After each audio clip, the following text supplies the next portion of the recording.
I do. And I do want to say a very good evening to both of you. This debate will cover 6 major topics. At the beginning of each section, each candidate will have 2 minutes uninterrupted to answer my first question. The debate commission will then turn on their microphone only when it is their turn to answer, and the commission will turn it off exactly when the 2 minutes have expired. After that, both microphones will remain on, but on behalf of the voters, I'm going to ask you to please speak one at a time. The goal is for you to hear each other and for the American people to hear every word of what you both have to say. And so with that, if you're ready, let's start. And we will begin with the fight against the coronavirus. President Trump, the first question is for you. The country is heading into a dangerous new phase. More than 40,000 Americans are in the hospital tonight with COVID, including record numbers here in Tennessee. And since the two of you last shared a stage, 16,000 Americans have died from COVID. So please be specific. How would you lead the country during this next stage of the coronavirus crisis? 2 minutes, uninterrupted. So, as you know, 2.2 million people modeled out were expected to die. We closed up the greatest economy in the world in order to fight this horrible disease that came from China. It's a worldwide pandemic. It's all over the world. You see the spikes in Europe and many other places right now. If you notice, the mortality rate is down 85%. The excess mortality rate is way down and much lower than almost any other country. And we're fighting it, and we're fighting it hard. There is a spike. There was a spike in Florida, and it's now gone.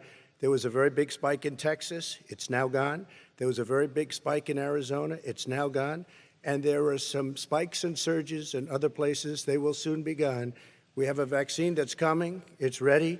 It's going to be announced within weeks, and it's going to be delivered. We have Operation Warp Speed, which is the military is going to distribute the vaccine. I can tell you from personal experience that I was in the hospital. I had it, and I got better. And I will tell you that I had something that they gave me, a therapeutic, I guess they would call it. Some people could say it was a cure. But I was in for a short period of time, and I got better very fast, or I wouldn't be here tonight. And now they say I'm immune. Whether it's 4 months or a lifetime, nobody's been able to say that, but I'm immune. More and more people are getting better. We have a problem that's a worldwide problem. This is a worldwide problem. But I've been congratulated by the heads of many countries on what we've been able to do. If you take a look at what we've done in terms of goggles and masks and gowns and everything else, and in particular ventilators, we're now making ventilators all over the world, thousands and thousands a month, distributing them all over the world. It will go away, and as I say, we're rounding the turn, we're rounding the corner. It's going away. Okay, former Vice President Biden, to you, how would you lead the country out of this crisis? You have 2 minutes uninterrupted. 220,000 Americans dead. If you hear nothing else I say tonight, hear this. Anyone who's responsible for not taking control, in fact, not saying I take no responsibility initially, anyone who's responsible for that many deaths should not remain as President of the United States of America. We're in a situation where there are 1,000 deaths a day now, 1,000 deaths a day. And there are over 70,000 new cases per day. Compared to what's going on in Europe, as the New England Medical Journal said, they're starting from a very low rate. We're starting from a very high rate. The expectation is we'll have another 200,000 Americans dead between now and the end of the year. If we just wore these masks, the president's own advisors have told him, we could save 100,000 lives.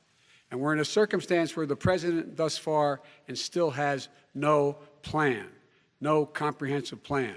What I would do is make sure we have everyone encouraged to wear a mask all the time. I would make sure we move in the direction of rapid testing, investing in rapid testing. I would make sure that we set up national standards as to how to open up schools and open up businesses so they can be safe and give them the wherewithal, the financial resources to be able to do that. We're in a situation now where the New England Medical Journal, one of the most serious journals in the whole world, said for the first time ever that the way this president has responded to this crisis has been absolutely tragic. And so, folks, I will take care of this. I will end this. I will make sure we have a plan. President Trump, I'd like to follow up with you in your comments. You talked about taking a therapeutic. I assume you're referencing Regeneron. You also said a vaccine will be coming within weeks. Yes. Is that a guarantee? No, it's not a guarantee, but it will be by the end of the year. But I think it has a good chance. There are two companies, I think, within a matter of weeks, and it will be distributed very quickly. Can you tell us which companies? Johnson & Johnson is doing very well. Moderna is doing very well. Pfizer is doing very well. And we have numerous others.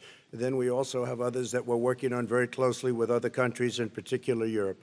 Let me follow up with you, and because this is new information, you have said a vaccine is coming soon, within weeks now. Your own officials say it could take well into 2021 at the earliest for enough Americans to get vaccinated. And even then, they say the country will be wearing masks and distancing into 2022. Is your timeline realistic? No, I think my timeline is going to be more accurate. I don't know that they're counting on the military the way I do, but we have our generals lined up, one in particular that's the head of logistics. And this is a very easy distribution for him. He's ready to go as soon as we have the vaccine. And we expect to have 100 million vials. As soon as we have the vaccine, he's ready to go. Vice President Biden, your reaction, and just 40% of Americans say they would definitely agree to take a coronavirus vaccine if it was approved by the government. What steps would you take to give Americans confidence in a vaccine if it were approved? Make sure it's totally transparent. Have the scientists of the world see it, know it, look at it, go through all the processes. And by the way, this is the same fellow who told you this is going to end by Easter last time. This is the same fellow who told you that, don't worry, we're going to end this by the summer. We're about to go into a dark winter. And he has no clear plan, and there's no prospect that there's going to be a vaccine available for the majority of the American people before the middle of next year. President Trump, your reaction, he says you have no I don't think plan. we're going to have a dark winter at all. We're opening up our country. We've learned and studied and understand the disease, which we didn't at the beginning. When I closed and banned China from coming in heavily infected, and then ultimately Europe, but China was in January. Months later, he was saying I was xenophobic. I did it too soon. Now he's saying, oh, I should have, moved quicker. But he didn't move quicker. He was months behind me, many months behind me. And frankly, he ran the H1N1 swine flu, and it was a total disaster, far less lethal, but it was a total disaster. Had that had this kind of numbers, 700,000 people would be dead right now, but it was a far less lethal disease. Look, his own person who ran that for him, who, as you know, was his chief of staff, said it was catastrophic, it was horrible, we didn't know what we were doing. Now he comes up and he tells us how to do this. Also, everything that he said about the way every single move that he said we should make, that's what we've done. We've done all of it. But he was way behind us. Vice President Biden, your response. My response is he is xenophobic, but not because he shut down access from China. And he did it late after 40 countries had already done that. In addition to that, what he did, he made sure that we had 44 people that were in there in China trying to get to Wuhan to determine what exactly the source was. What did the president say in January? He said, no, he said, he's being transparent. The president of China is being transparent. We owe him a debt of gratitude. We have to thank him. And then what happened was we started talking about using the Defense Act to make sure we go out and get whatever is needed out there to protect people. And again, I go back to this. He had nothing. He did virtually nothing. And then he gets out of the hospital and he talks about, don't worry, it's all going to be over soon. Come on.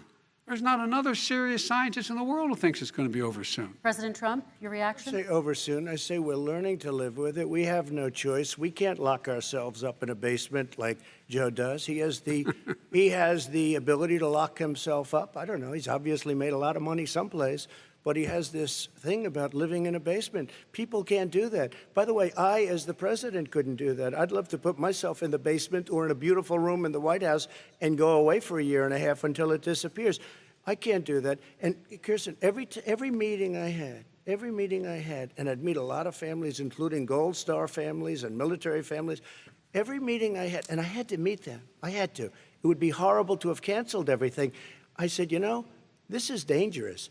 And you catch it. And, I caught it. I learned a lot. Great doctors, great hospitals. And now I recovered. 99.9 of young people recover. 99% of people recover. We have to recover. We can't close up our nation. We have to open our school, and we can't close up our nation, or you're not going to have a nation. And of course, the CDC has said young people can get sick with COVID-19 and can pass it. Vice President Biden, I want to talk broadly about strategy, though. Can I respond to that? 30 seconds, please, and then I have a seconds. question. No, number one, he says that we're learning to live with it. People are learning to die with it. You folks home will have an empty chair at the kitchen table this morning. That man or wife going to bed tonight and reaching over to try to touch their, out of habit, where their wife or husband was, is gone. Learning to live with it. Come on. We're dying with it because he has never said, he said it's dangerous. When's the last time? Is it really dangerous still? Are we dangerous? You tell the people it's dangerous now? What should they do about the danger? And you say, I take no responsibility. Let me talk about your two. Excuse me, I take full responsibility. It's not my fault that he came here. It's China's fault. And you know what? It's not Joe's fault that he came here either. It's China's fault. They kept it from going into the rest of China for the most part, but they didn't keep it from coming out to the world, including Europe and ourselves. Vice President Biden.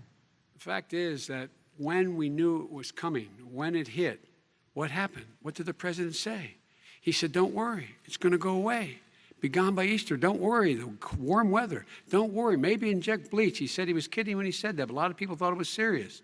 A whole range of things the president has said. Even today, he thinks we are in control. We're about to lose 200,000 more people. President Trump. Look, perhaps just to finish this, I was kidding on that, but just to finish this, when I closed, he said I shouldn't have closed. And that went on for months. Nancy Pelosi said the same thing. She was dancing on the streets in Chinatown in San Francisco. But when I closed, he said, this is a terrible thing, you're xenophobic. I think he called me racist even, and because I was closing it to China. Now he says I should have closed it earlier.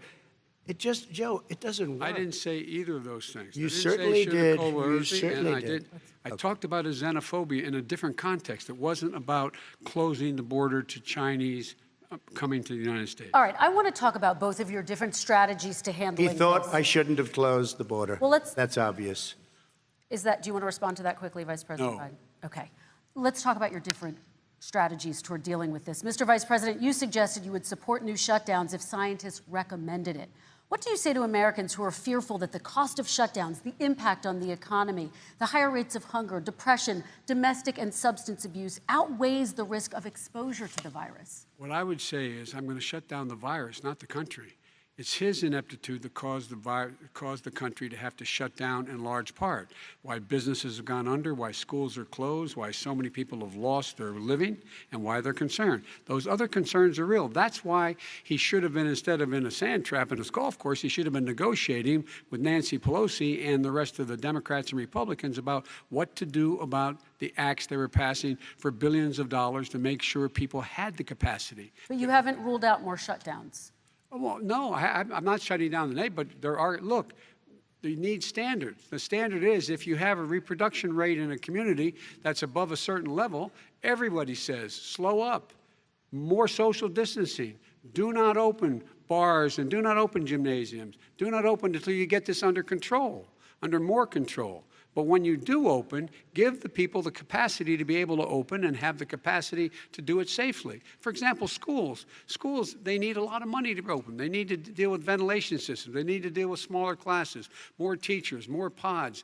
And he's refused to support that money, or at least up to now. Let's talk about schools. President Trump, I think we have to respond, if I might. Please, and then I have a follow-up. Thank you, and I appreciate that. Look, all he does is talk about shutdowns, but forget about him. His Democrat governors, Cuomo in New York, you look at what's going on in California, you look at Pennsylvania, North Carolina, Democrats all, they're shut down so tight, and they're dying. They're dying. And he supports all these people. All he talks about is shutdowns. No, we're not going to shut down, and we have to open our schools. And it's like, as an example, I have a young son. He also tested positive. By the time I spoke to the doctor the second time, he was fine. It just went away. Young people. I guess it's their immune system. Let me follow up with you, President Trump. You've demanded schools open in person and insist they can do it safely. But just yesterday, Boston became the latest city to move its public school system entirely online after a coronavirus spike. What is your message to parents who worry that sending their children to school will endanger not only their kids, but also their teachers and families? I want to open the schools. The transmittal rate to the teachers is very small, but I want to open the schools. We have to open our country. We're not going to have a country. You can't do this. We can't keep this country closed. This is a massive country with a massive economy. People are losing their jobs. They're committing suicide. There's depression, alcohol, drugs at a level that nobody's ever seen before. There's abuse, tremendous abuse. We have to open our country. You know, I've said it often. The cure cannot be worse than the problem itself. And that's what's happening. And he wants to close down. He'll close down the country if one person in our massive bureaucracy says we should close it down. Vice President Biden, your response. Simply not true. We ought to be able to walk and chew gum at the same time. We ought to be able to safely open, but would they need resources to open? You need to be able to, for example, if you're going to open a business, have social distancing within the business. You need to have, if you have a restaurant, you need to have plexiglass dividers so people cannot infect one another. You need to be in a position where you can take testing rapidly and know whether a person is in fact infected. You need to be able to trace. You need to be able to provide all the resources that are needed to do this. And that is not inconsistent with saying that what we're going to make sure that we can open safely. And by the way, all you teachers out there, not that many of you are going to die, so don't worry about it. So don't worry about it. Come on. President Trump, let me follow up with you quickly. By the way, I will say this. If you go and look at what's happened to New York, it's a ghost town. It's a ghost town. And when you talk about plexiglass, these are restaurants that are dying. These are businesses with no money. Putting up plexiglass is unbelievably expensive, and it's not the answer. I mean, you're going to sit there in a cubicle wrapped around with plastic. These are businesses that are dying, Joe. You can't do that to people. You just can't. Take a look at New York and what's happened to my wonderful city for so many years. I loved it. It was vibrant. It's dying. Everyone's leaving New York. Take a look at what New York has done in terms of turning the curve down in terms of the number of people dying. And I don't look at this in terms of the way he does. Blue states and red states. They're all the United States. And look at the states that are having such a spike in the coronavirus. They're the red states. They're the states in the Midwest. They're the states in the upper Midwest. That's where the spike is occurring significantly. But they're all Americans. They're all Americans. And what we have to do is say, wear these masks, number one. Make sure we get the help that the businesses need that has money's already been passed to do that. It's been out there since the beginning of the summer, and nothing's happened. President, New York has lost more than 40,000 people, 11,000 people in nursing homes. President Trump, what about... When you say spike, take a look at what's happening in Pennsylvania, where they've had it closed. Take a look at what's happening with your friend in Michigan, where her husband's the only one allowed to do anything. It's been like a prison. Now it was just ruled unconstitutional. Take a look at North Carolina. They're having spikes, and they've been closed. And they're getting killed financially. We can't let that happen, Joe. You can't let that happen. We have to open up. And we understand the disease. We have to protect our seniors. We have to protect our elderly. We have to protect especially our seniors with heart problems and diabetes problems. And we will protect them. We have the best testing in the world by far. That's why we have so many cases. Let me follow up with you before we move on to our next section. President Trump, this week you called Dr. Anthony Fauci, the nation's best-known infectious disease expert, quote, a disaster. You described him and other medical experts as, quote, idiots. If you're not listening to them, who are you listening to as you fight this? I'm listening to all of them, including Anthony. I get along very well with Anthony. But he did say, don't wear masks. He did say, as you know, this is not going to be a problem. I think he's a Democrat, but that's okay. He said, this is not going to be a problem. We are not going to have a problem at all. When Joe says that, I said, Anthony Fauci said, and others, and many others, and I'm not knocking him a lot. Nobody knew. Look, nobody knew what this thing was. Nobody knew where it was coming from, what it was. We've learned a lot. But Anthony said, don't wear masks. Now he wants to wear masks. Anthony also said, if you look back, exact words, here's his exact words. This is no problem. This is going to go away soon. So he's allowed to make mistakes. He happens to be a good person. Vice President Biden, your response quickly, and then we're going to move on to the next section. My response is that think about what the president knew in January and didn't tell the American people. He was told this was a serious virus that spread in the air, and it was much worse than the flu. He went on record and said to one of your colleagues, recorded, that in fact he knew how dangerous it was, but he didn't want to tell us. He didn't want to tell us because he didn't want us to panic. He didn't want us, Americans don't panic. He panicked. But guess what? In the meantime, we find out in the New York Times the other day that, in fact, his folks went to Wall Street and said this is a really dangerous thing, and a memo out of that meeting, not from his administration, but from some of the brokers, said sell short because we got to get moving. It's a dangerous problem. Well, this is I'm going to give you 30 seconds to respond, and then we're going to move on. I don't know. Somebody went to Wall Street. You're the one that takes all the money from Wall Street. I don't take it. I haven't. You have raised a lot of money, tremendous amounts of money. And every time you raise money, deals are made, Joe. I could raise so much more money. As president and as somebody that knows most of those people, I could call the heads of Wall Street, the heads of every company in America. I would blow away every record, but I don't want to do that because it puts me in a bad position.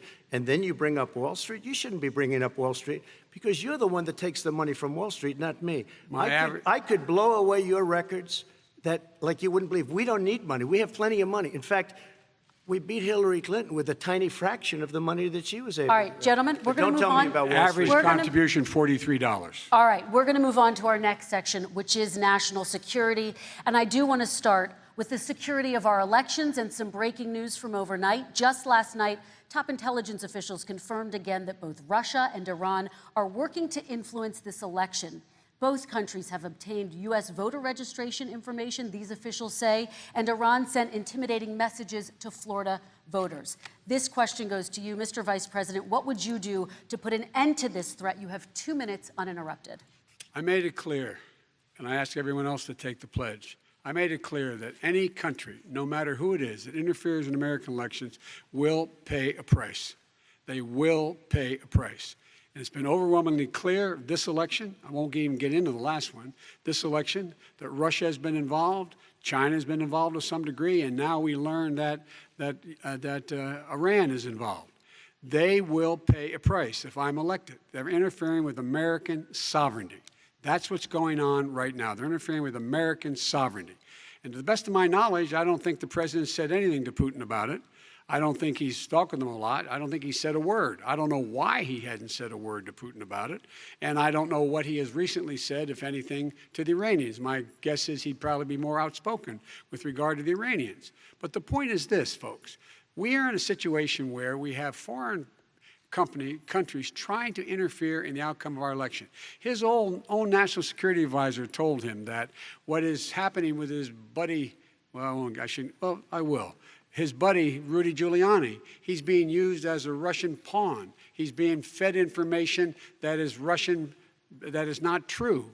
And then what happens? Nothing happens. And then you find out that everything that's going on here about Russia is wanting to make sure that I do not get elected the next president of the United States because they know I know them and they know me.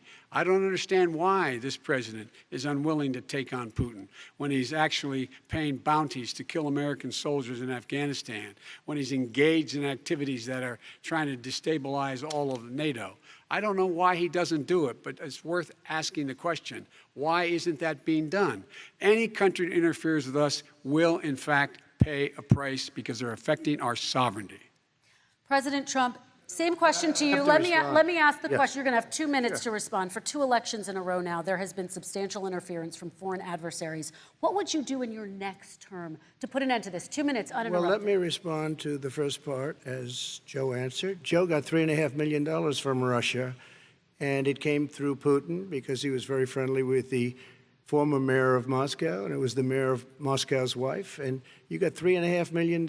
Your family got $3.5 million. And you know, someday you're going to have to explain, why did you get 3.5? I never got any money from Russia. I don't get money from Russia.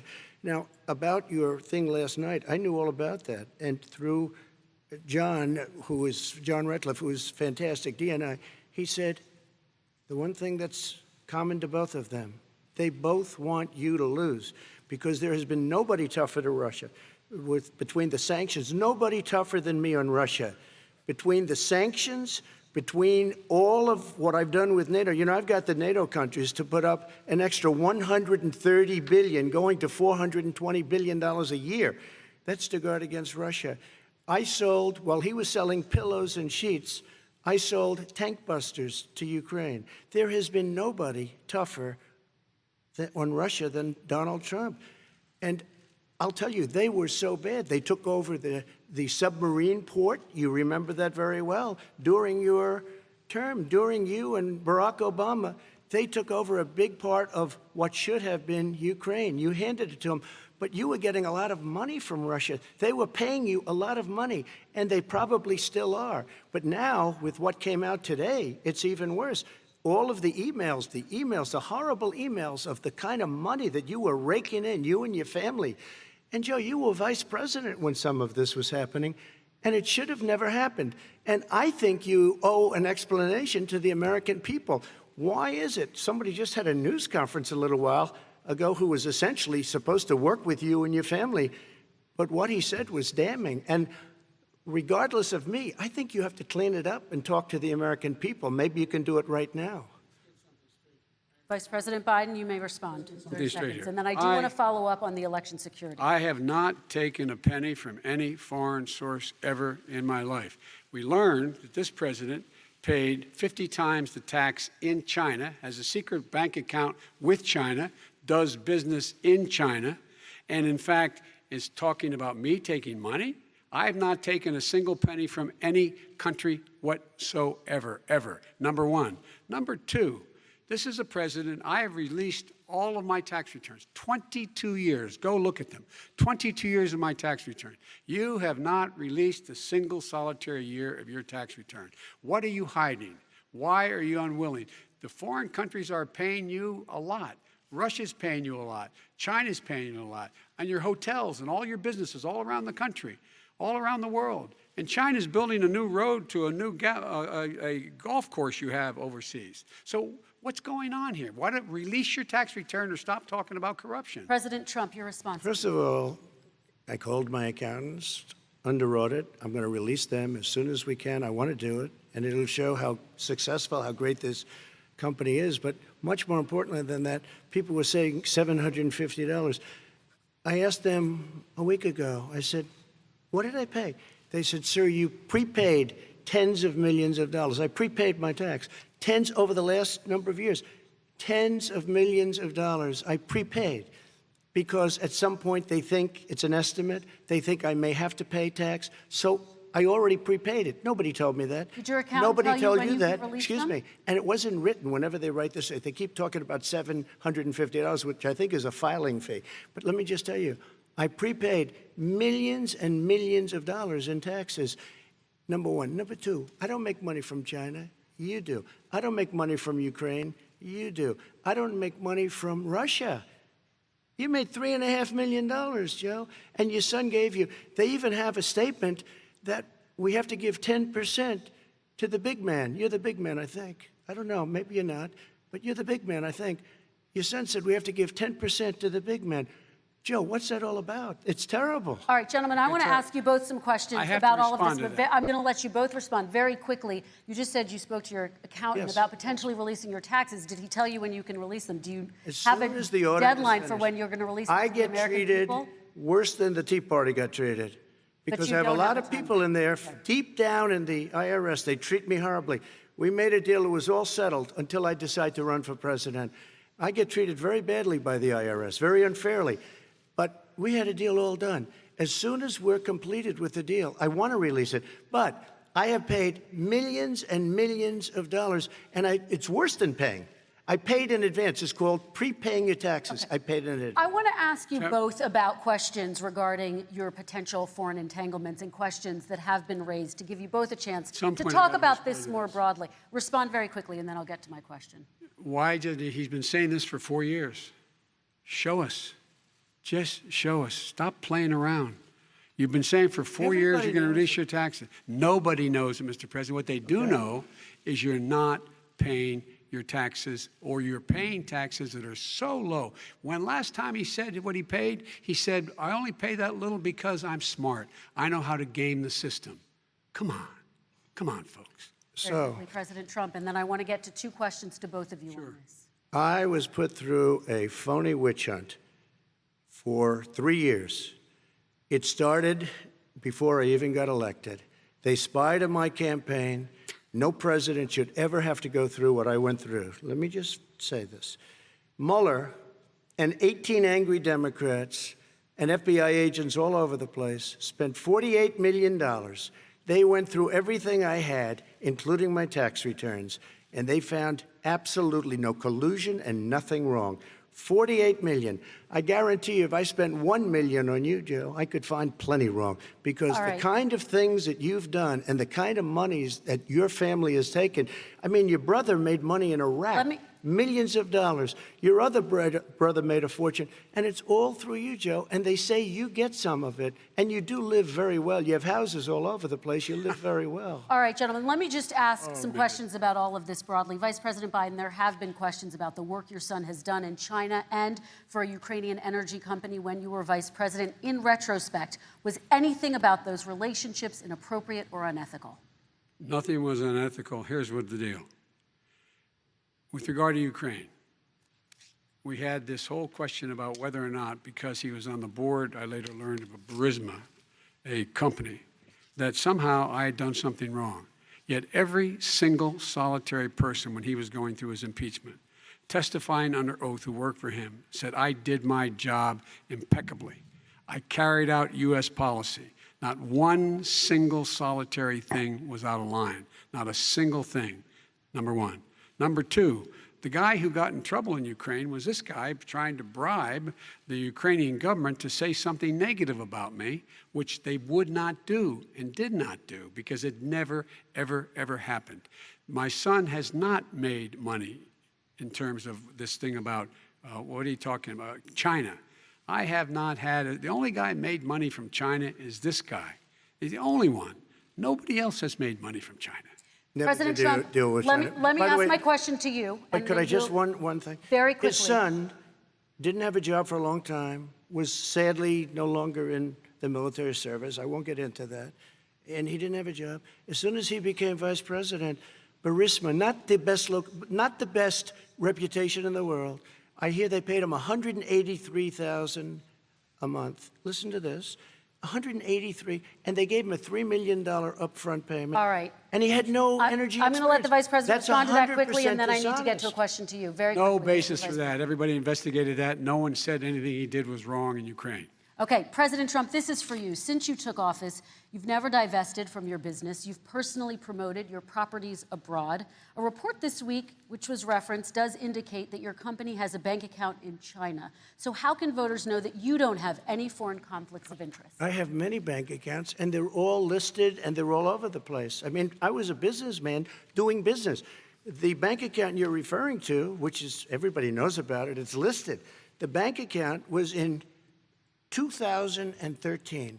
That's what it was. It was opened it was closed in 2015, I believe. And then I decided, because I was thinking about doing a deal in China like millions of other people. I was thinking about it, and I decided I'm not going to do it. Didn't like it. I decided not to do it. Had an account open, and I closed it. Okay.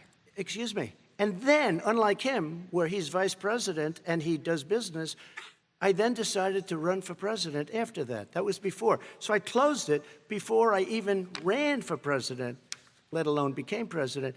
Big difference. He is the vice president of the United States, and his son, his brother, and his other brother are getting rich. They're like a vacuum cleaner. They're sucking Okay, up money President every Trump, place thank he you. goes. We do Not need to true. move on. I do want to ask you, Vice President Biden, about China. Let's talk about China more broadly.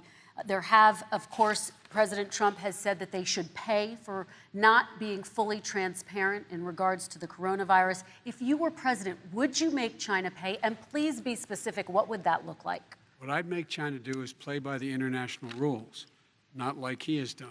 He has caused the deficit of China to go up, not down, with China, up, not down. We are making sure that in order to do business in China, you have to give all your intellectual property. You have to have a partner in China. It's 51%. We would not do that at all, number one. Number two, we're in a situation where China would have to play by the rules internationally as well. When I met with Xi, when I was still vice president, he said we're setting up air identification zones in the South China Sea. You can't fly through them. I said we're going to fly through them. We just flew B-52, B-1 bombers through it. We're not going to pay attention. They have to play by the rules. And what's he do? He embraces guys like the thugs like in North Korea and the Chinese president and Putin and others, and he pokes his finger in the eye of all of our friends, all of our allies.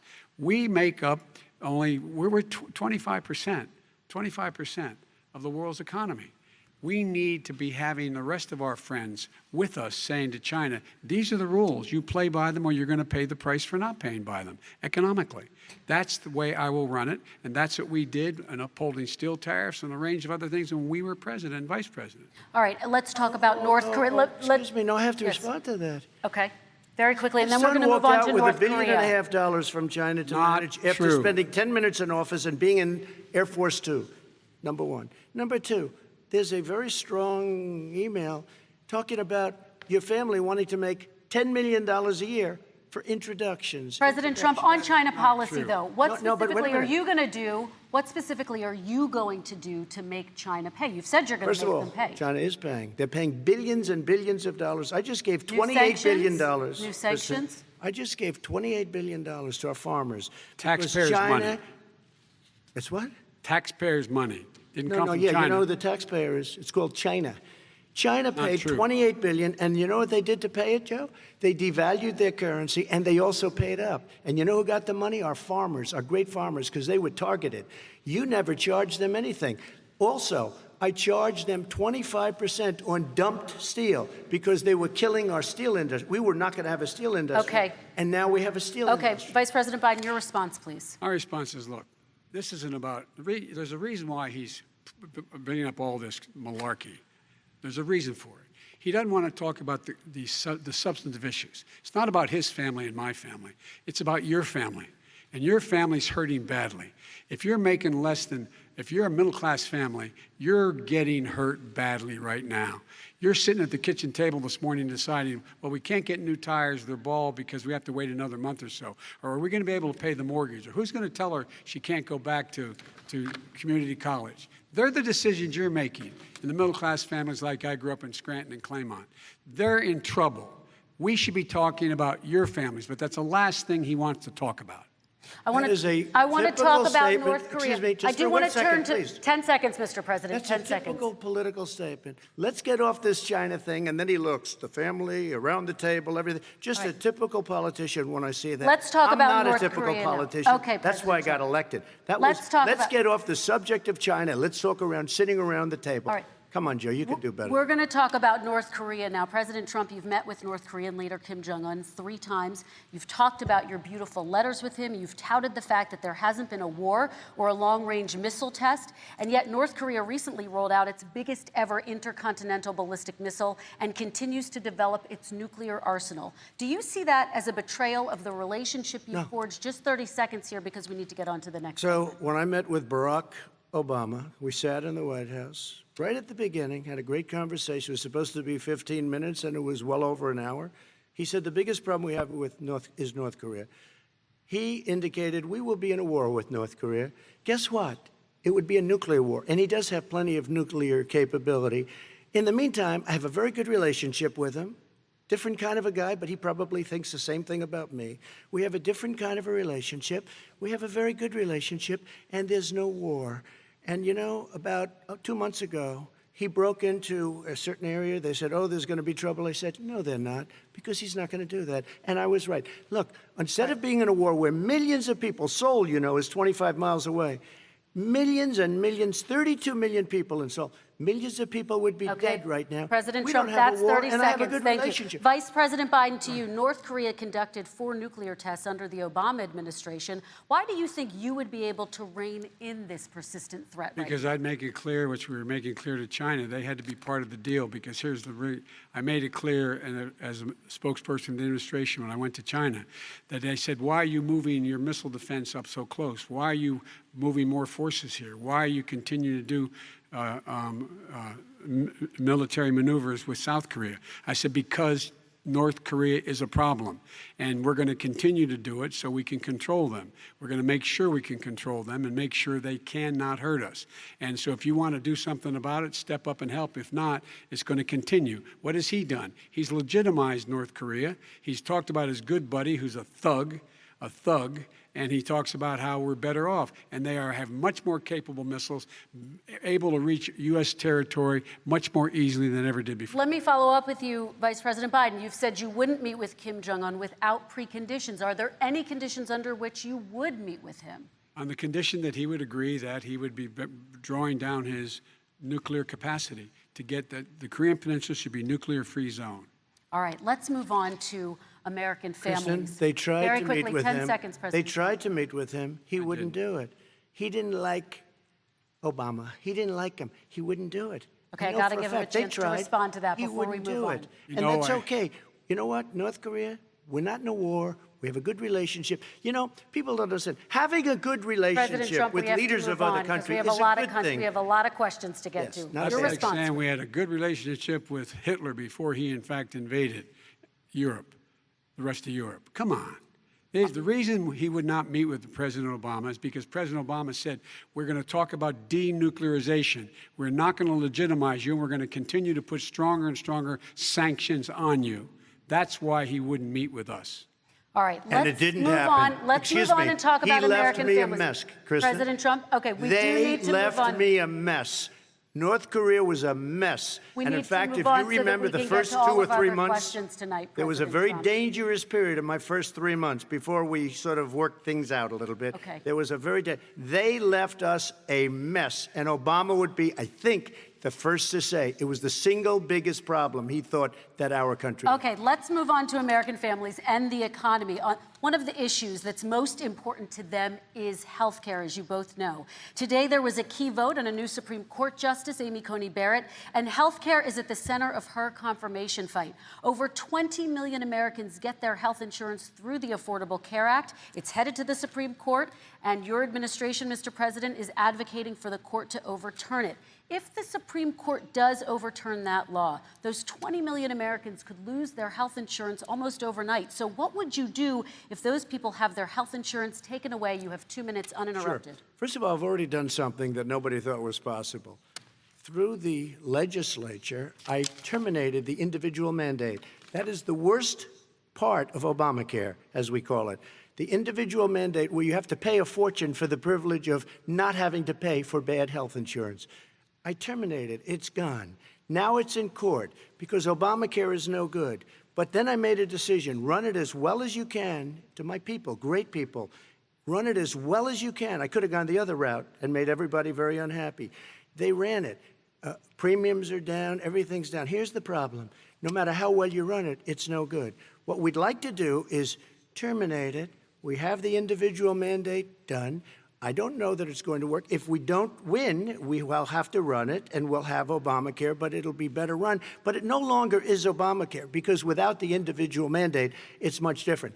Pre-existing conditions will always stay. What I would like to do is a much better health care, much better, will always protect people with pre-existing. So I'd like to terminate Obamacare, come up with a brand new, beautiful health care. The Democrats will do it because there'll be tremendous pressure on them, and we might even have the House by that time, and I think we're going to win the House, okay? You'll see, but I think we're going to win the House. But come up with a better health care, always protecting people with pre-existing conditions. And one thing very important, we have 180 million people out there that have great private health care. Far more than we're talking about with Obamacare. Joe Biden is going to terminate all of those policies. These are people that love their health care, people that have been successful, middle-income people, been successful. They have 180 million plans, 180 million people, families. Under what he wants to do, which will basically be socialized medicine, he won't even have a choice, they want to terminate 180 million plans. We have done an incredible job on health care, and we're going to do even better. Okay, Let me Vice respond. President Biden, yes, this is for you. Your health care plan calls for building on Obamacare. So my question is, what is your plan if the law is ruled unconstitutional by the Supreme Court? You have 2 minutes uninterrupted. What I'm going to do is pass Obamacare with a public option. will become Biden-care. The public option is an option that says that if you, in fact, do not have the wherewithal if you qualify for Medicaid and you do not have the wherewithal in your state to get Medicaid, you automatically are enrolled, providing competition for insurance companies. That's what's going to happen. Secondly, we're going to make sure we reduce the premiums and reduce drug prices by making sure that there's competition that doesn't exist now by allowing the Medicare to negotiate drug prices with the insurance companies. Thirdly, the idea that I want to eliminate private insurance, the reason why I had such a fight with 20 candidates for the nomination was I support private insurance. That's why not one single person with private insurance would lose their insurance under my plan, nor did they under Obamacare. They did not lose their insurance unless they chose they wanted to go to something else. Lastly, we're going to make sure we're in a situation that we actually protect pre-existing. There's no way he can protect pre-existing conditions. None, zero. You can't do it in the ether. He's been talking about this for a long time. He's never come up with a plan. I guess we're going to get the pre-existing condition plan the same time we get the infrastructure plan that we've been waiting since 17, 18, 19, and 20. The fact, I still have a few more minutes. I know you're getting anxious. The fact is that he's already cost the American people, because of his terrible handling of the COVID virus and the economic spillover, 10 million people have lost their private insurance. And he wants to take away 22 million more people who have it under Obamacare, and over 110 million people with pre-existing conditions. And all the people from COVID are going to have pre-existing conditions. What are they going to do? I have a follow-up for you, Vice President Biden. It relates to something that President Trump said. He's accusing you of wanting socialized medicine. What do you say to people who have concerns that your health care plan, which includes a government insurance option, takes the country one step closer to a health care system run entirely by the government? What's your response to them? I say it's ridiculous. It's like saying that, the idea that the fact that there's a public option that people can choose, that makes it a socialist plan. Look, the difference between the president, I think health care is not a privilege, it's a right. Everyone should have the right to have affordable health care. And I am very proud of my plan. It's gotten endorsed by all the major labor unions, as well as a whole range of other people who, in fact, are concerned in the medical field. This is something that's going to save people's lives, and this is going to give some people an opportunity to have health care for their children. How many of you home are worried and rolling around in bed tonight wondering what in God's name you're going to do if you get sick because you've lost your home insurance, your health insurance, your company's gone under?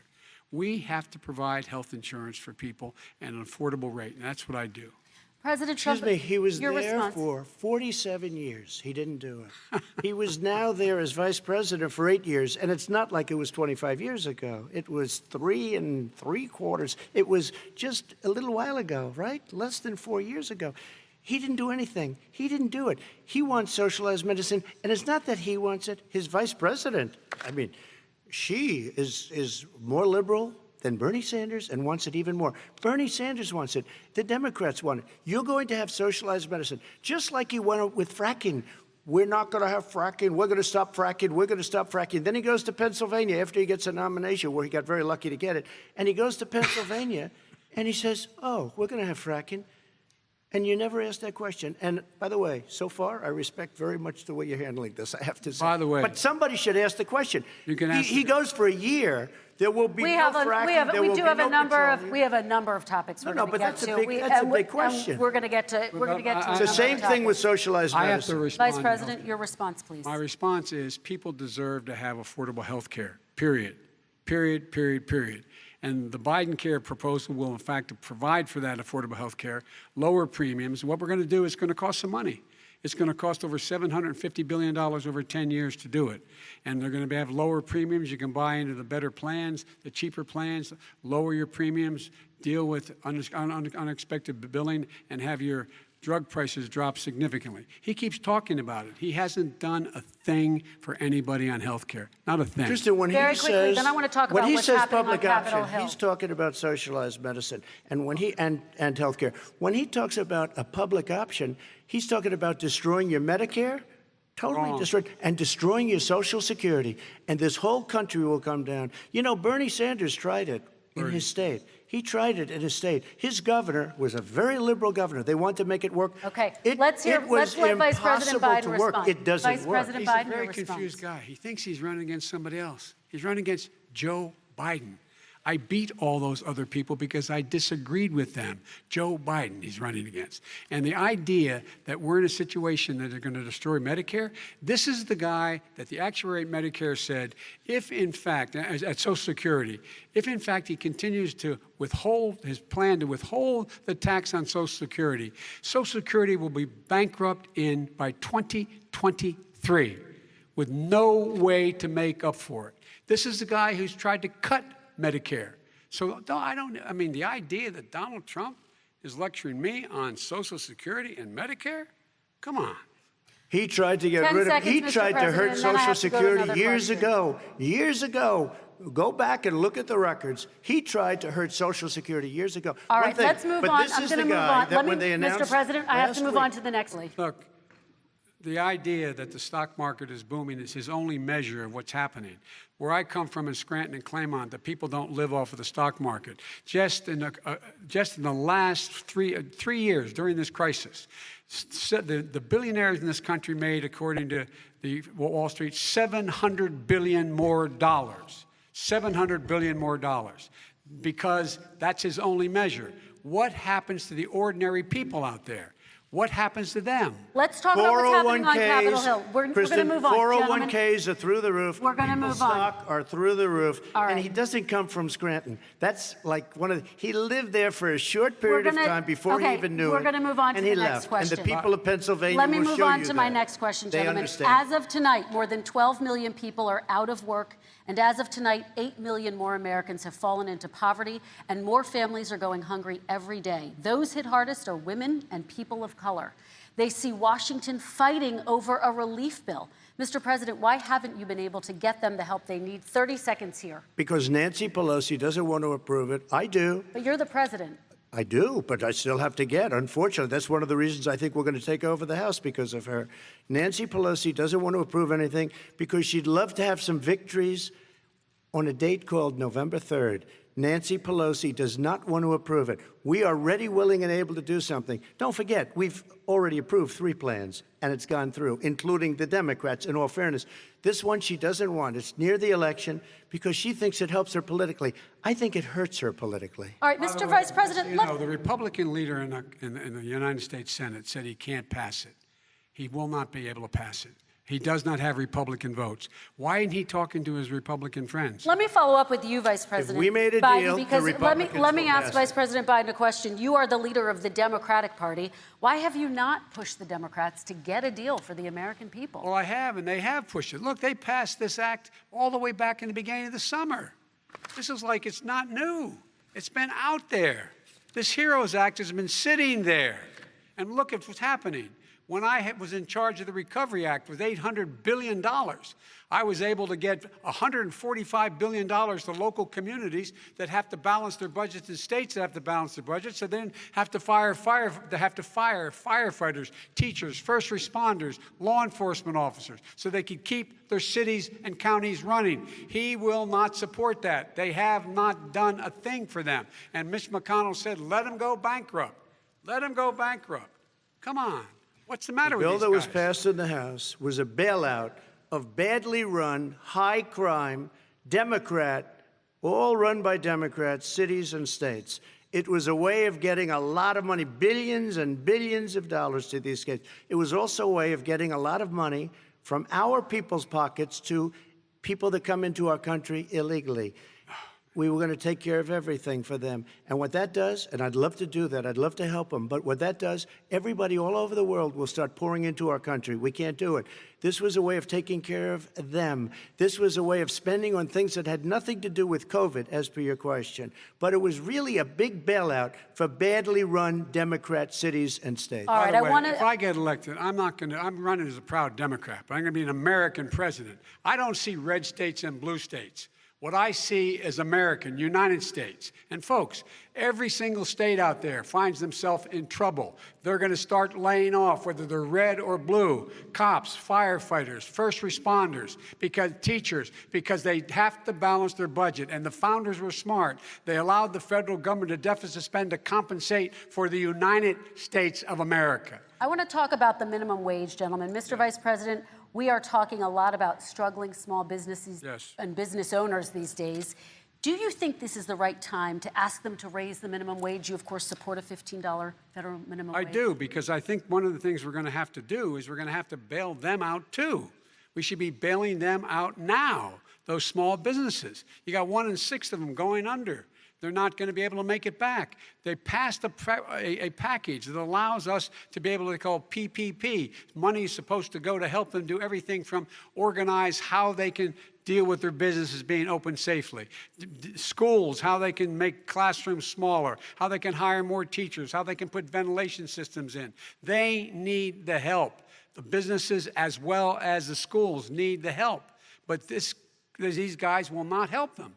Is not giving them any of the money. We are going to move on to immigration, one thing very but I quickly, want he to get said we your have to help our reaction. small businesses by raising the minimum wage. That's not helping. I think it should be a state option. Alabama is different than New York. New York is different from Vermont. Every state is different. It should be a state option. You said very recently. We have recently. to help. It's very important. We have to help our small businesses.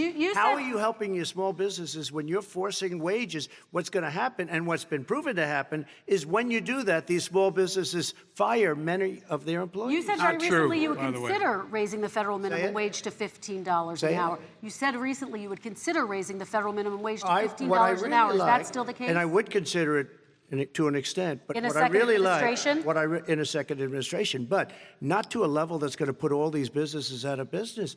It should be a state option. Look, I've lived in different places. I know different places. They're all different. Some places, $15 is not so bad. In other places, other states, $15 would be Okay, President ruinous. Trump, thank you. Quick response, Vice President Biden.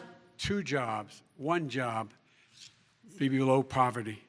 People are making $6, $7, $8 an hour. These first responders, we all clap for as they come down the street because they've allowed us to make it. What's happening?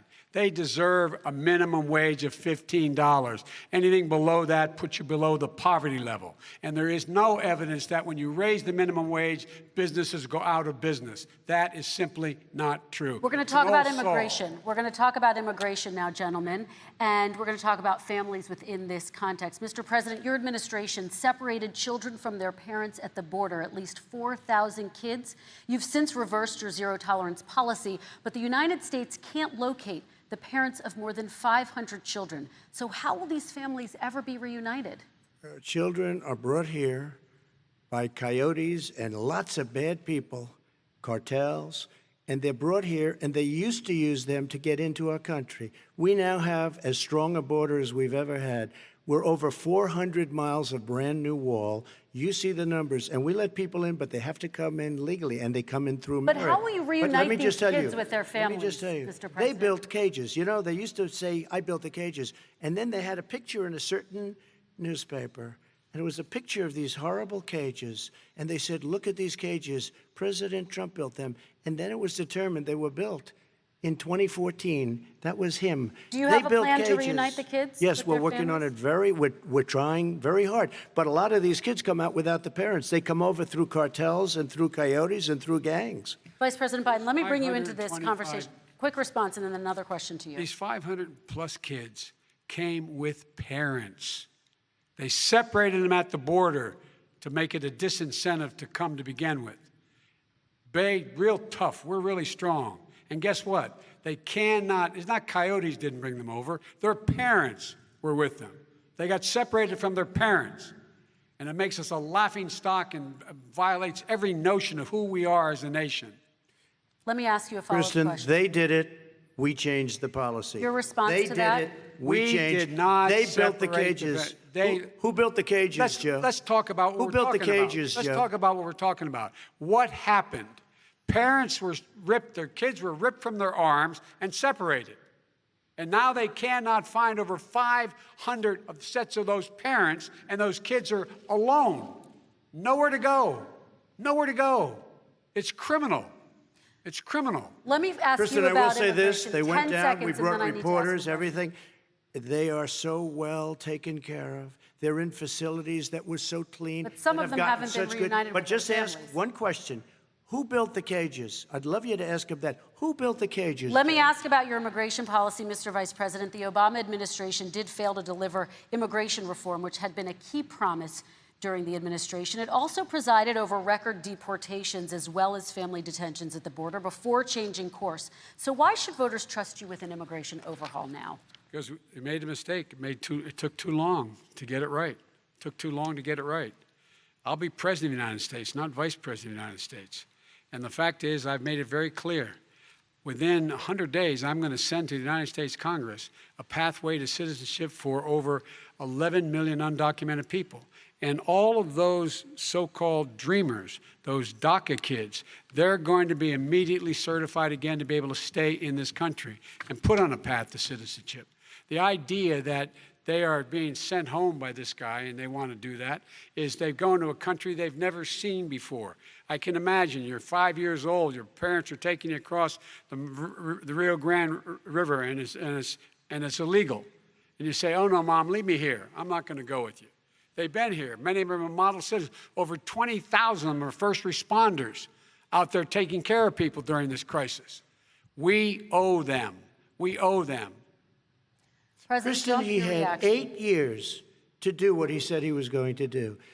And I've changed. We did. Without having a specific, we got rid of catch and release. We got rid of a lot of horrible things that they put in and that they lived with. But he had 8 years he was vice president. He did nothing except build cages to keep children in. Vice President Wrong. Biden, your response. The catch and release, you know what he's talking about there? If, in fact, you had a family came across and they were arrested, they, in fact, were given a date to show up for their hearing. They were released. And guess what? They showed up for a hearing.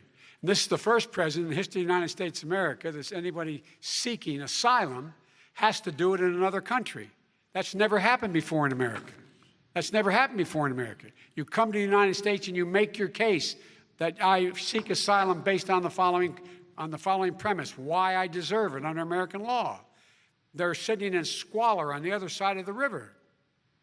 President Trump, your response, So 30 important. seconds, and then we'll move It just shows that he has no understanding of immigration or the laws.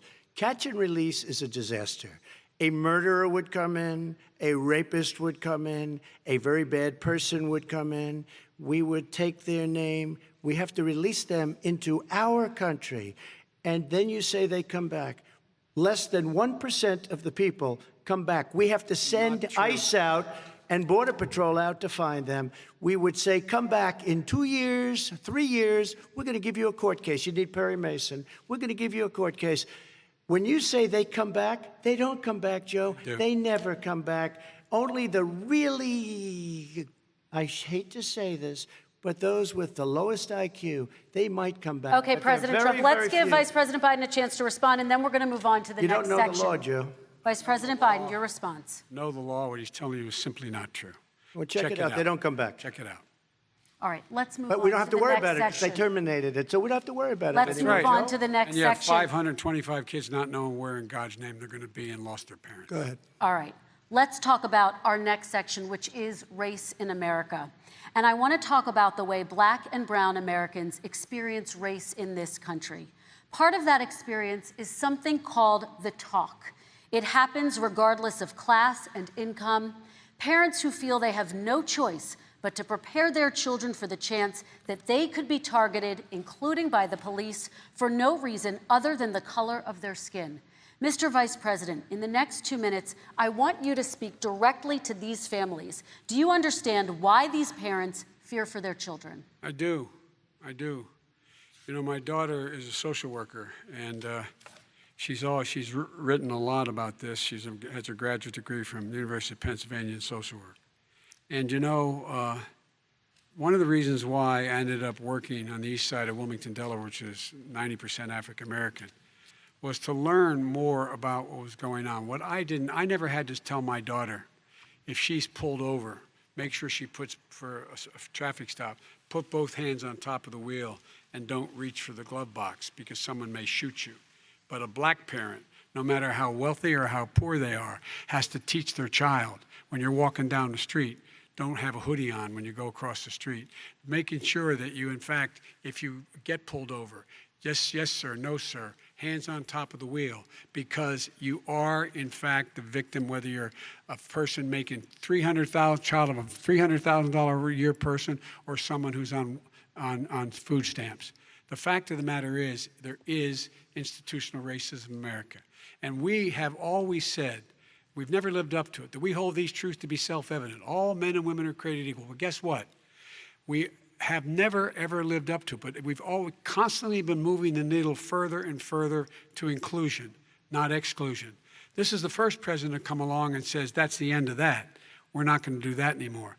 We have to provide for economic opportunity, better education, better health care, better access to schooling, better access to opportunity to borrow money to start businesses. All the things we can do, and I've laid out a clear plan as to how to do those things, just to give people a shot. It's about accumulating the ability to have wealth as well as it is to be free from violence. President Trump, same question to you, and let me remind you of the question. I would like you to speak directly to these families. Do you understand why these parents fear for their children? Yes, I do. And again, he's been in government 47 years. He never did a thing except in 1994 when he did such harm to the black community. And they were called, and he called them super predators. And he said that. He said it, super predators. And they have never lived that down. 1994, your crime bill, the super predators. Nobody has done more for the black community than Donald Trump. And if you look, with the exception of Abraham Lincoln, possible exception, but the exception of Abraham Lincoln, nobody has done what I've done. Criminal justice reform, Obama and Joe didn't do it. I don't even think they tried because they had no chance at doing it. They might have wanted to do it, but if you had to see the arms I had to twist to get that done, it was not a pretty picture, and everybody knows it, including some very liberal people that cried in my office. They cried in the Oval Office. 2 weeks later, they're out saying, gee, we have to defeat him. Criminal justice reform, prison reform, opportunity zones with Tim Scott, a great senator from South Carolina. He came in with this incredible idea for opportunity zones. It's one of the most successful programs. People don't talk about it. Tremendous investment is being made. Biggest beneficiary, the black and Hispanic communities, and then historically black colleges and universities. After 3 years of coming to the office, I love some of those guys. They were great. They came into the office and they said, I said, what are you doing? After 3 years, I said, why do you keep coming back? Because we have no funding. I said, you don't have to come back every year. We have to come back because President Obama would never give them long-term funding, and I did. 10-year long-term funding, and I gave them more money than they asked for because they said, I think you need more. And I said, the only bad part about this is I may never see you again because I got very friendly with them, and they like me and I like them. But I saved historically black colleges and universities. Okay, and we're going to talk about both of your records, but your response to that, Vice President? My response to that is I never, ever said what he accused me of saying. The fact of the matter is, in 2000, though, after the crime bill had been in the law for a while, this is the guy who said, the problem with the crime bill, there's not enough people in jail. There's not enough people in jail. And go on my website, get the quote, the date when he said it. Not enough people. He talked about marauding gangs, young gangs, and the people who were going to maraud our cities. This is a guy who in the Central Park Five innocent black kids, he continued to push for making sure that they got the death penalty. None of them were guilty of the crimes they were suggested. Look, and talk about granted, he did in fact let 20 people, he commuted 20 people's sentences. We commuted over 1,000 people's sentences, over 1,000. The very law he's talking about is a law that, in fact, initiated by Barack Obama. And secondly, we're in a situation here where the federal prison system was reduced by 38,000 people under our administration. And one of these things we should be doing, there should be no no minimum mandatories in the law. That's why I'm offering $20 billion to states to change their state laws to eliminate minimum mandatories and set up drug courts. No one should be going to jail because they have a drug problem. They should be going to rehabilitation, not to jail. We should fundamentally change the system, and that's what I'm going to do. But why didn't he do it 4 years ago? Why didn't you do that 4 years ago, even less than that? Why didn't you do it? You were vice president. You keep talking about all these things you're going to do, and you're going to do this. But you were there just a short time ago, and you guys did nothing. We did. You know, Joe, I ran because of you. I ran because of Barack Obama, because you did a poor job. If I thought you did a good job, I would have never run. I would have never run. I ran because of you. I'm looking at you now. You're a politician. I ran because of you. All right, Vice President Biden, your response to that, and then I do have some questions for both of you. Well, I tell you what, I hope he does look at me, because what's happening here is, you know who I am, you know who he is, you know his character, you know my character, you know our reputations for honor and telling the truth. I am anxious to have this race. I am anxious to see this take place. The character of the country is on the ballot. Our character is on the ballot. Look at us closely. Let me ask some follow-up. Excuse me. Please respond, and then we're going to have follow-up If this stuff is questions. true about Russia, Ukraine, China, other countries, Iraq, if this is true, then he's a corrupt politician. All right. So don't give me the stuff about how you're this innocent baby. Joe, they're calling you a corrupt politician. Nobody's Take a look President at the Trump, I laptop wanna from stay hell. on the issue Excuse of me. race. We're Take a talking look at about the the issue. laptop from hell. President Trump, we're Nobody. talking about race right now, and I do want to stay on the issue of race. President Trump, And I you've have to just respond to that. Please, Because look, very there quickly. are 50 former national intelligence folks who said that what he's accusing me of is a Russian plant. They have said that this has all the five former heads of the CIA, both parties, say what he's saying is a bunch of garbage.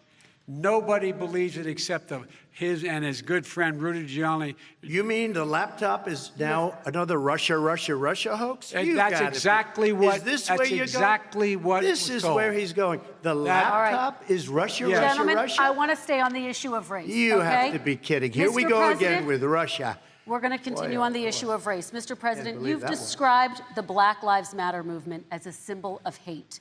You've shared a video of a man chanting white power to millions of your supporters. You've said that black professional athletes exercising their First Amendment rights should be fired. What do you say to Americans who say that kind of language from a president is contributing to a climate of hate and racial strife? Well, you have to understand, the first time I ever heard of Black Lives Matter, they were chanting pigs in a blanket, talking about police. Pigs, talking about our police.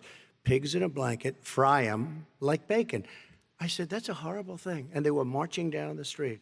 And that was my first glimpse of Black Lives Matter. I thought it was a terrible thing. As far as my relationships with all people, I think I have great relationships with all people. I am the least racist person in this room. But what do you say to Americans who are concerned by that rhetoric? I don't know. and by I mean, I the don't know videos? what to say. I got criminal justice reform done and prison reform and opportunity zones. I took care of black colleges and universities. I don't know what to say.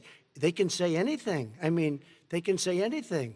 It makes me sad because I am the least racist person. I can't even see the audience because it's so dark. But I don't care who's in the audience. I'm the least racist person in this room. Okay, Vice President Biden, let me ask you very quickly, and then I have a follow-up question for you. Abraham Lincoln here is one of the most racist presidents we've had in modern history. He pours fuel on every single racist fire, every single one. He started off his campaign coming down the escalator saying he's going to get rid of those Mexican rapists. He's banned Muslims because they're Muslims. He has moved around and made everything worse across the board.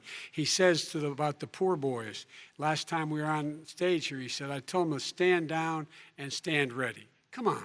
This guy is a dog whistle about as big as a foghorn. President Trump, I'm going to give you 10 seconds to respond, and then I have a You follow-up know, question. he made a reference to Abraham Lincoln. Where did that come in? I mean, You said where you're did that- Abraham No, Lincoln. where did that? No. You said- I said not since Abraham Lincoln has anybody done what I've done for the black community. And I'm I saying- didn't say I'm Abraham Lincoln. I said not since Abraham Lincoln has anybody done what I've done for the black community. Now, you have done nothing other than the crime bill, which put Oh, God. Tens of thousands of black men, mostly, in jail. All right, let me, And you know let me, what? let me They ask remember Vice it President because if you Biden look a at what's question. happening with the voting right now, Let me ask they Vice remember President that Biden you treated them about- very, very badly. The- Just the- take a look at what's happening out there. Vice President Biden, let me give you a chance to respond within this context. Crime Okay. bills that you supported in the 80s and 90s contributed to the incarceration of tens of thousands of young black men who had small amounts of drugs in their possession. They are sons, they are brothers, they're fathers, they're uncles, whose families are still to this day, some of them suffering the consequences. So speak to those families. Why should they vote for you? One of the things is that in the 80s, we passed 100%, all 100 senators voted for it, a bill on drugs and how to deal with drugs. It was a mistake. I've been trying to change the since then, particularly the portion on cocaine. That's why I've been arguing that, in fact, we should not send anyone to jail for a pure drug offense. They should be going into treatment across the board. That's what we should be spending money on. That's why I set up drug courts, which were never funded by our Republican friends. They should not be going to jail for a drug or an alcohol problem. They should be going into treatment. That's what we've been trying to do. That's what I'm going to get done, because I think the American people have now seen that, in fact, it was a mistake to pass those laws relating to drug. But they were not in the crime bill. But Okay, why so- didn't he get it done? See, it's all talk, no action with these politicians. Why didn't he get it done? That's what I'm going to do when I become president. You were vice president along with Obama as your president, your leader, for 8 years. Why didn't you get it done? You had 8 years to get it done. Now you're saying you're going to get it done because you're all talk and no action, Jim. We got a Your lot of it response. done. We released didn't get 38,000. We anything got done. 38,000 prisoners left from the. You got nothing done. 38,000 prisoners were released from federal prison. There were over 1,000 people who were given clemency. In fact, we're the ones that put in the legislation saying we could look at pattern and practice of police departments and what they were doing, how they were conducting themselves. I could go on, but we began the process. We lost an election. That's why I'm running to win back that election and change his terrible policy. I Quick just response, asked, and then we're I gonna just move asked on one to climate question. change. Why didn't you do it in the 8 years, a short time ago? Why didn't you do it? You just said, I'm going to do that, I'm going to do this. You put tens Because- of thousands of mostly black young men in prison. Now you're saying you're going to undo that. Why didn't you get it done? You had 8 years with Obama. You know why, Because- Joe? Because you're all talk and no action. All right, Vice President Because we Biden, had and a then we're different- going to move on to the next section. We had a Republican Congress. That's the answer. Well, you Okay. got to talk them into it, Joe. All right. Sometimes you got to talk them into it. We're going to move on to our next section, Like I which did is with criminal climate justice change. reform. I had Okay. to talk Democrats into it. Gentlemen, You did what we we're running out of already done. time, so we got to get on to Okay. climate change, please. You both have very different visions on climate change. President Trump, you say that environmental regulations have hurt jobs in the energy sector. Vice President Biden, you have said you see addressing climate change as an opportunity to create new jobs. For each of you, how would you both combat climate change and support job growth at the same time? Starting with you, President Trump, you have 2 minutes uninterrupted. So we have the Trillion Trees program. We have so many different programs. I do love the environment, but what I want is the cleanest, crystal clear water, the cleanest air. We have the best, lowest number in carbon emissions, which is a big standard that I notice Obama goes with all the time. Not Joe. I haven't heard Joe use the term because I'm not sure he knows what it represents or means, but I have heard Obama use it. And we have the best carbon emission numbers that we've had in 35 years under this administration. We are working so well with industry, but here's what we can't do. Look at China, how filthy it is. Look at Russia. Look at India. It's filthy. The air is filthy. The Paris Accord, I took us out because we were going to have to spend trillions of dollars, and we were treated very unfairly. When they put us in there, they did us a great disservice. They were going to take away our businesses. I will not sacrifice tens of millions of jobs, thousands and thousands of companies because of the Paris Accord. It was so unfair. China doesn't kick in until 2030. Russia goes back to a low standard, and we kicked in right away. It would have destroyed our businesses. So, you ready? We have done an incredible job environmentally. We have the cleanest air, the cleanest water, and the best carbon emission standards that we've seen in many, many years. Vice President And we Biden. haven't destroyed our industries. Vice President Biden, 2 minutes to you, uninterrupted. Climate change and climate warming, global warming, is an existential threat to humanity. We have a moral obligation to deal with it. And we're told by all the leading scientists in the world we don't have much time. We're going to pass the point of no return within the next 8 to 10 years. 4 more years of this man eliminating all the regulations that were put in by us to clean up the climate, to limit limit emissions, will put us in a position where we're going to be in real trouble. Here's where we have a great opportunity. I was able to get both all the environmental organizations as well as labor, the people worried about jobs, to support my climate plan. Because what it does, it will create millions of new good-paying jobs. We're going to invest in, for example, 50,000 charging stations on our highways so that we can own the electric car market of the future. In the meantime, China is doing that. We're going to be in a position where we're going to see to it that we're going to take 4 million existing buildings and 2 million existing homes and retrofit them so they don't leak as much energy, saving hundreds of millions of barrels of oil in the process and creating significant number of jobs. And by the way, the whole idea of what this is all going to do, it's going to create millions of jobs, and it's going to clean the environment. Our health and our jobs are at stake. That's what's happening. And what right now, by the way, Wall Street firms indicated that my plan will in fact create 18.6 million jobs, 7 million more than his. This is from Wall Street. And I'll create $1 trillion more in economic growth than his proposal does. Not on climate, just on the economy. President Trump, your Today came out and said very strongly, $6,500 will be taken away from families under his plan, that his plan is an economic disaster. If you look at what he wants to do, if you look at his plan, his environmental plan, you know who developed it? AOC plus 3. They know nothing about the climate. I mean, she's got a good line of stuff, but she knows nothing about the climate. And they're all hopping through hoops for AOC plus 3.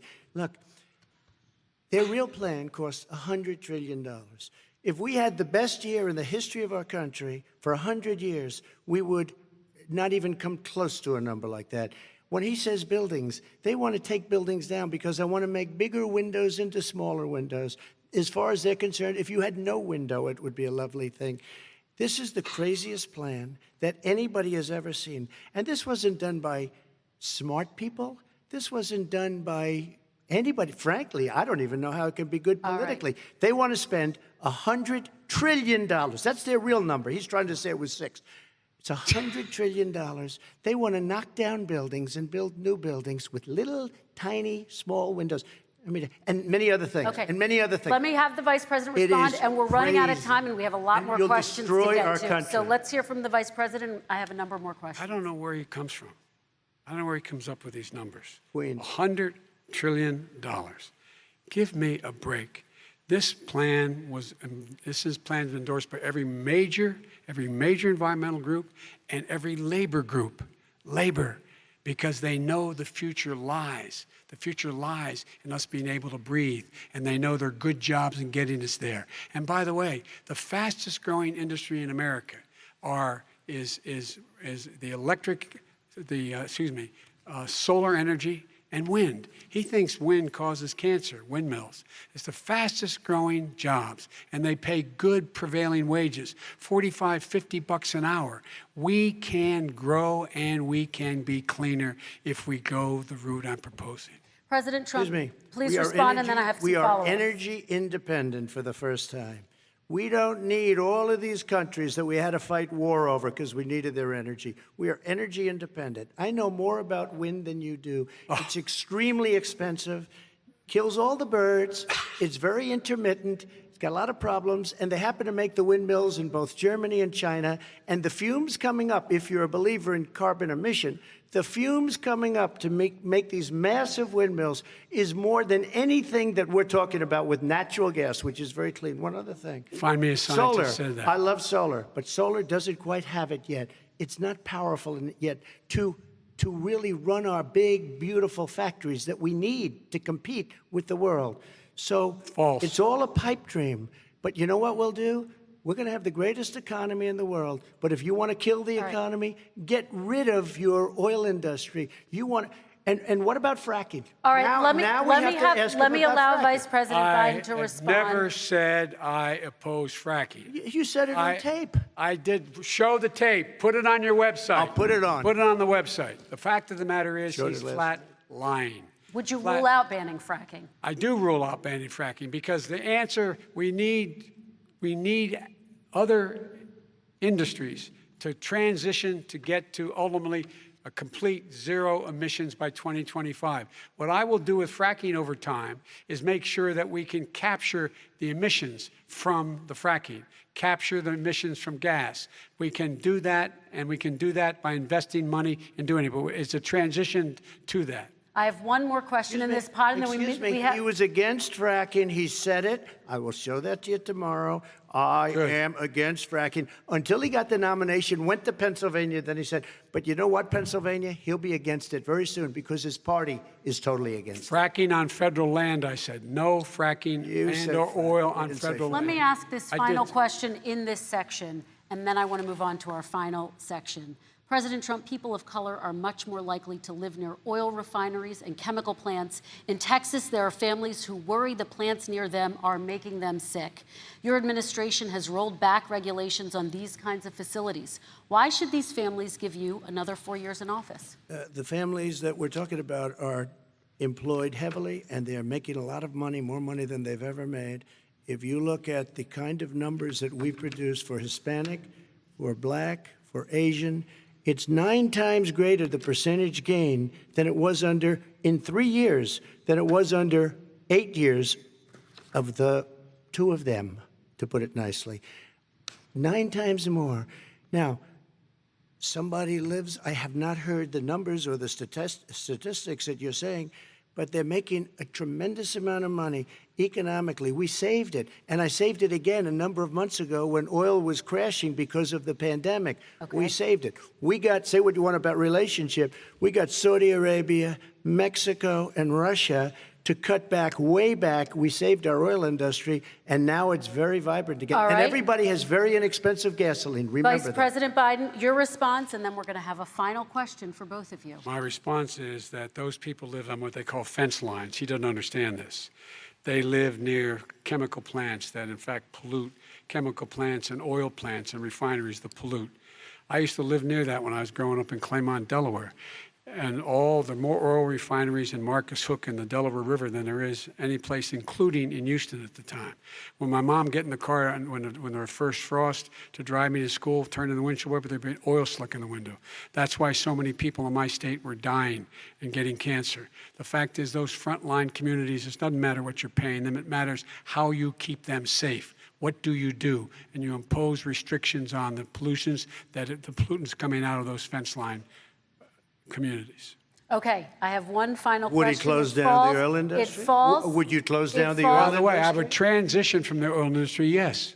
Oh, I will that's transition. a big statement. It is a big statement. That's a because big statement. I would stop. Why would you do that? Because the oil industry pollutes significantly. I see. And here's the deal. But That's you a can't big do statement. that. Well, if you let me finish the statement, because it has to be replaced by renewable energy over time. And I'd stop giving to the oil industry, I'd stop giving them federal subsidies. He won't give federal subsidies to the gas, to solar and wind. Yeah. Why are we giving it to oil industry? We actually do give All it right. to solar and wind. We And have that's one maybe the final biggest question. statement in terms of business. That's the biggest statement. Okay. Because We have basically one what he's final saying question, is he is Mr. going to President. destroy the oil industry. Okay. Will you remember that, Texas? Will you Okay. remember that, Pennsylvania, Oklahoma? Vice President Biden, let me give you 10 seconds to respond, and then I Ohio. have to get to the final question. Vice President Biden. He takes everything out of context. But the point is, look, we have to move toward a net zero emissions. The first place to do that by the year 2035 is in energy production, by 2050 totally. All right. One Is he gonna final get question China to to both do of you. it? No, we're finished with Is this. he We going have to to get move on China to to our do it? final question. We have to I'm move going on to to our final rejoin Paris question. Accord and make China abide by what they agreed to. All That'll right, this cost you is $1 trillion. about leadership, gentlemen. And this first question does go to you, President Trump. Imagine this is your inauguration day. What will you say in your address to Americans who did not vote for you? You'll each have 1 minute, starting with you, Mr. We have to make our country totally successful as it was prior to the plague coming in from China. Now we're rebuilding it, and we're doing record numbers, 11.4 million jobs in a short period of time, et cetera. But I will tell you, go back. Before the plague came in, just before, I was getting calls from people that were not normally people that would call me. They wanted to get together. We had the best black unemployment numbers in the history of our country. Hispanic, women, Asian, people with diplomas, with no diplomas, MIT graduates, #1 in the class. Everybody had the best numbers. And you know what? The other side wanted to get together. They wanted to unify. Success is going to bring us together. We are on the road to success, but I'm cutting taxes, and he wants to raise everybody's taxes, and he wants to put new regulations on everything. He will kill it. If he gets in, you will have a depression, the likes of which you've never seen. Your 401ks will go to hell, and it'll be a very, very sad day for this country. All right. Vice President Biden, same question to you. What will you say during your inaugural address to Americans who did not vote for you? I will say, I'm an American president. I represent all of you, whether you voted for me or against me. And I'm going to make sure that you're represented. I'm going to give you hope. We're going to move. We're going to choose science over fiction. We're going to choose hope over fear. We're going to choose to move forward because we have enormous opportunities to make things better. We can grow this economy. We can deal with the systemic racism. And at the same time, we can make sure that our economy is being run and moved and motivated by clean energy, creating millions of new jobs. And that's the fact. That's what we're going to do. And I'm going to say, as I said at the beginning, what is on the ballot here is the character of this country: decency, honor, respect, treating people with dignity, making sure that everyone has an even chance. And I'm going to make sure you get that. You haven't been getting it the last 4 years. All right. I want to thank you both for a very robust hour and a half, a fantastic debate. Really appreciate it. President Trump, former Vice President Joe Biden, thank you to Belmont University for hosting us tonight. And most importantly, thank you to those watching tonight. Election Day is November 3rd. Don't forget to vote. Thank you, everyone, and have a great night. Thank you.